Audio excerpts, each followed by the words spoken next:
अस्सलाम वालेकुम भाई, मैं कोई रद्दी का काम नहीं करता। बाज़रा तवज्जो से सुनिएगा।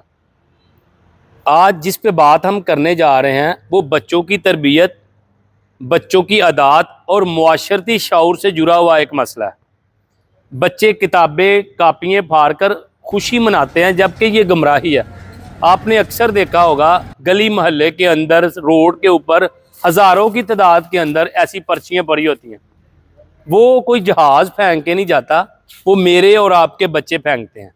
मुझे किसी दोस्त ने बताया था कि बच्चों का जब लास्ट पेपर होता है तो बच्चे अपनी किताबें कापियाँ फाड़ कर, उनके नोट बनाकर, पर्चियाँ बनाकर गली मोहल्ले में फेंकते हैं, जबकि ये मुकद्दस अवराक होते हैं। इस पे आज हमने एक तजर्बा किया है।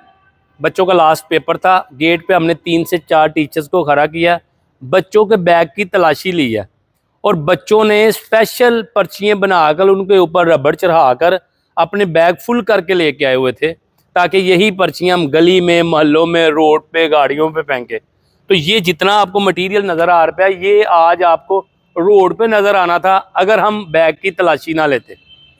मेरी वालदैन से गुजारिश है कि सारा काम अदारों के सर पे ना छोड़ दिया करें, आप खुद भी कुछ तरबियत करें, क्योंकि पहली दरसगाह माँ की गोद है, घर की तरबियत है। आप रोज़ाना की बुनियाद पे बच्चों के बैग चेक करें और उनको समझाएं कि बेटा हर वो काम जिससे बेअदबी होती है, मुआशरे में गंदगी फैलती है, या जिससे तलीम की बेकदरी होती है, इल्म की बेकदरी होती है, बेटा वो काम नहीं करना। तो मैं समझता हूँ आज अगर हमने बच्चों की छोटी छोटी बुराइयों पे कंट्रोल कर लिया तो कल को हमारा मुआशरा गुमराही से बच सकता है। मेरा काम था आप तक बात पहुँचाना। अब वालिदैन और तलीमी अदारों का हक़ है कि इस चीज़ को कंट्रोल किया जाए। बहुत शुक्रिया।